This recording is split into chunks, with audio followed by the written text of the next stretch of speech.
아침 묵상에 오신 여러분들 환영하고 축복합니다. 또 이렇게 하루의 시작을 하나님께 말씀 보고 기도하고 이렇게 시작할 수 있게 허락하여 주신 하나님께 감사드립니다. 특별히 요즘 연말이잖아요.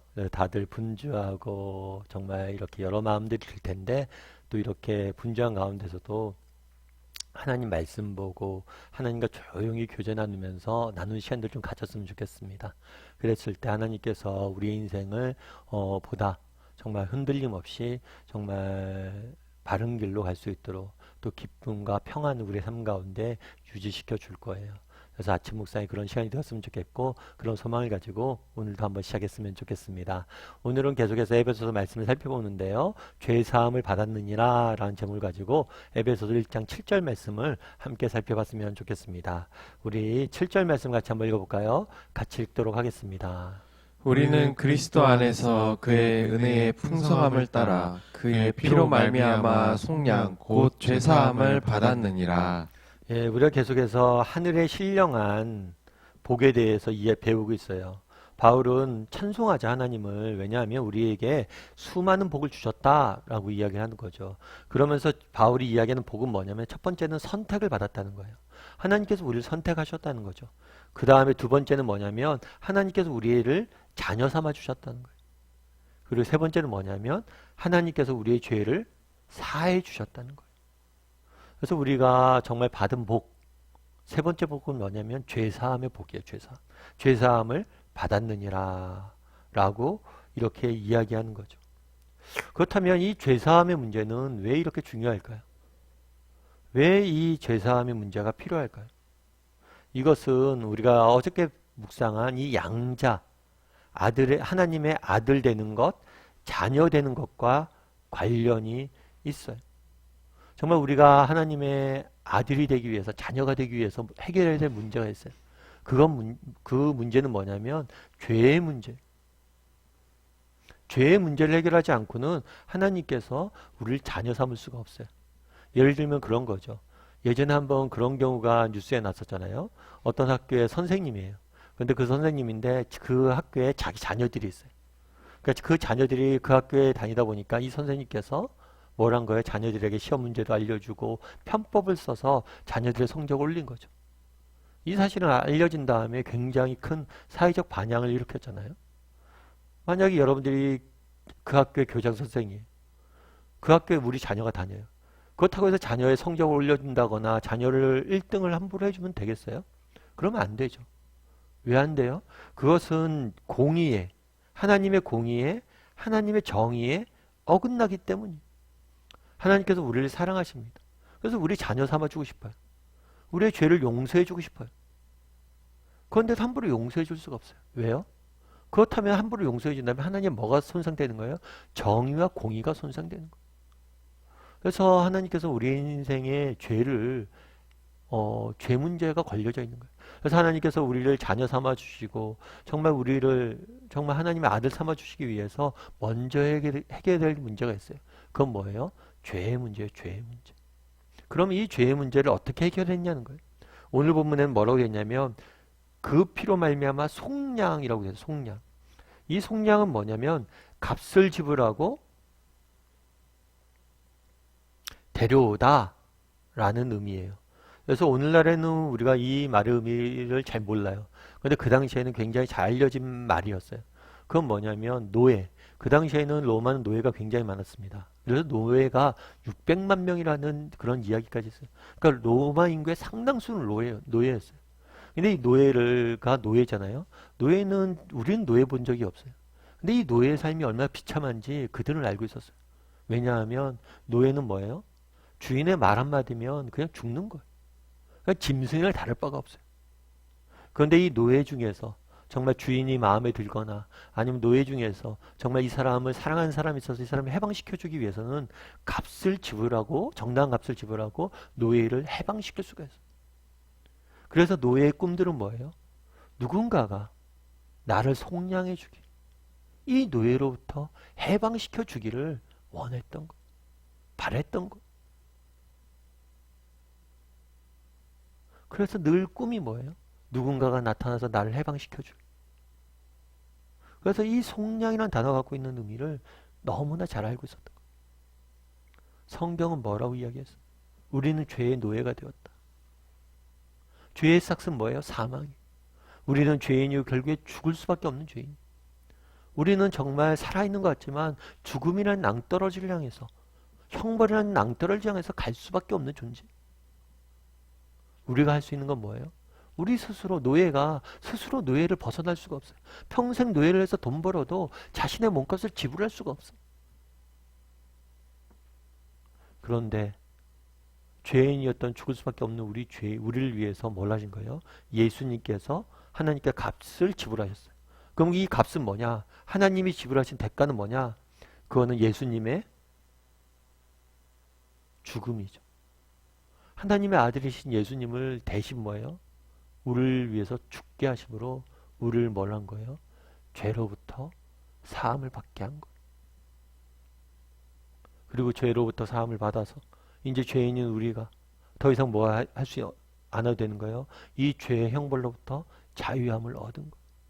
그래서 언제든지 뭘 할 수 있는 거예요? 이제 하나님 나라에 들어갈 수 있는 거예요. 죄로부터 자유해졌다는 것. 더 이상 죄의 지배를 받지 않는다는 것. 더 이상 죄의 지배를 받지 않는, 죄와 고통이 없는, 정말 참된 기쁨과 평안이 넘치는 하나님 나라에 갈 수 있는 특권을, 정말 자격을 갖춘 것.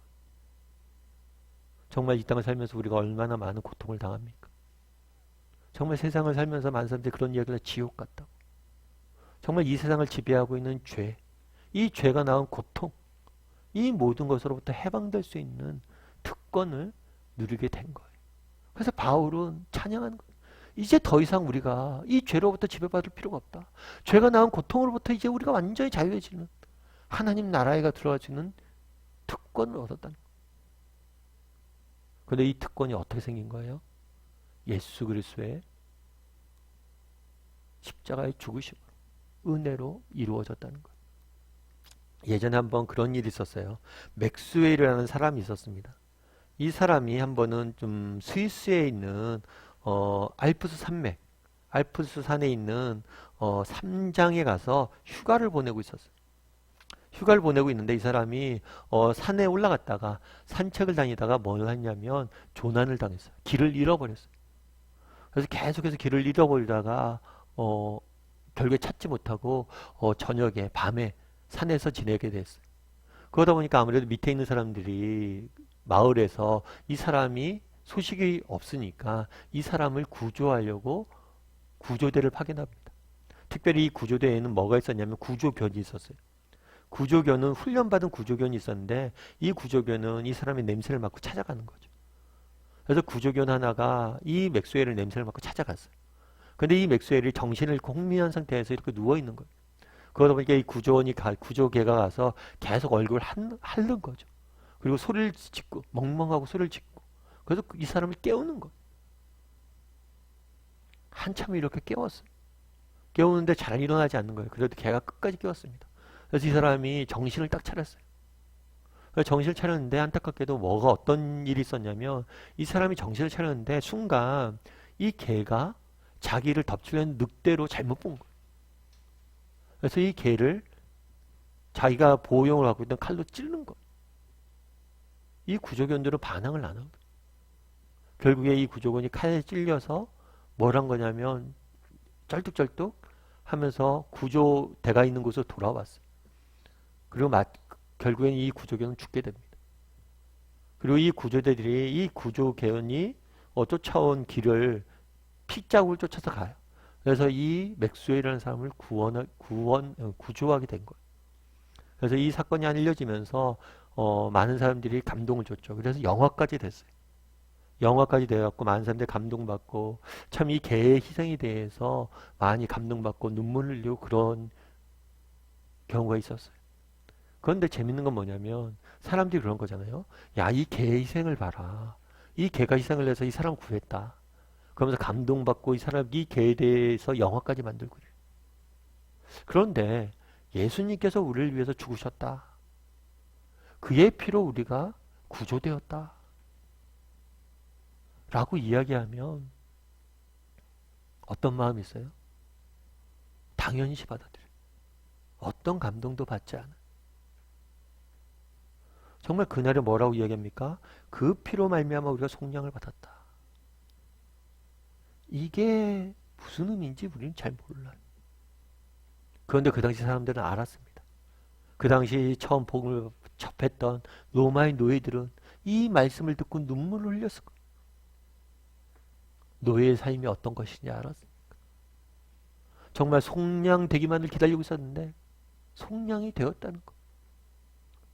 정말 죄의 지배를 받고 결국 죄의 삭선 사망이라고 우리가 죽음을 향해서 가고 있었는데 예수 그리스도의 희생을 말미암아 이제 우리가 더 이상 죄와 죄가 나온 고통이 없는 정말 참된 기쁨과 평안이 있는 하나님 나라에 들어가게 되었다는 사실. 이것이 얼마나 큰 은혜이고 감격이고 기쁨인지 모른다는 거죠. 바라기는 오늘 하루 묵상해 봤으면 좋겠어요. 그날 바울이 이야기하잖아요. 죄사함을 받았다. 예수님의 피로 말미암아. 정말 우리는 이 사실에 대한 기쁨이 있는지, 정말 죄와 사망으로부터 해방되었다라는, 더 이상 죄가 낳은 고통이, 사망이 내 삶을 지배하지 않는다는 것이 얼마나 큰 복인지 알고 있는지, 또 이를 위해서 예수 그리스도가 우리를 대신해 죽으시고 속량하셨다고 그랬는데 이 사랑이 얼마나 크고 가치 있고 소중한 것인지를 아는지 한번 돌아봤으면 좋겠고, 정말 오늘 하루는 예수님의 사랑에 대해서 묵상해 봤으면 좋겠어요. 정말 우리가 얼마나 큰 사랑을 받았는지 기억했으면 좋겠어요. 이 사실을 기억하면요, 두려워할 게 없어요. 아니, 하나님이 우리를 사랑하셔서 아들까지 내어주셨잖아요. 그런 하나님이 나를 계신데, 나를 죽도록 사랑하시는 분이 계신데, 이렇게 나를 사랑하시는 분이 계신데 우리가 뭐 낙심할 이유가 뭐 있어요? 세상 사람들이 우리에게 손가락질하고 몇 마디 세상에서 말을 듣고 정말 조롱받거나 뭐 못한다 이야기 들어도 우리가 낙심할 이유가 어디 있어요? 하나님이 날 이렇게 사랑하십니다. 오늘 하루 정말 죄사함을 받은 것이 얼마나 큰 은혜인지 돌아봤으면 좋겠고요. 우리가 얼마나 큰 사랑을 받았는지 돌아봤으면 좋겠고, 그 사랑을 받은 자답게 정말 당당하게 기쁘게 오늘 하루를 살아갈 수 있는, 사랑받는 자녀답게 살아갈 수 있는 저와 여러분이 되길 소원합니다.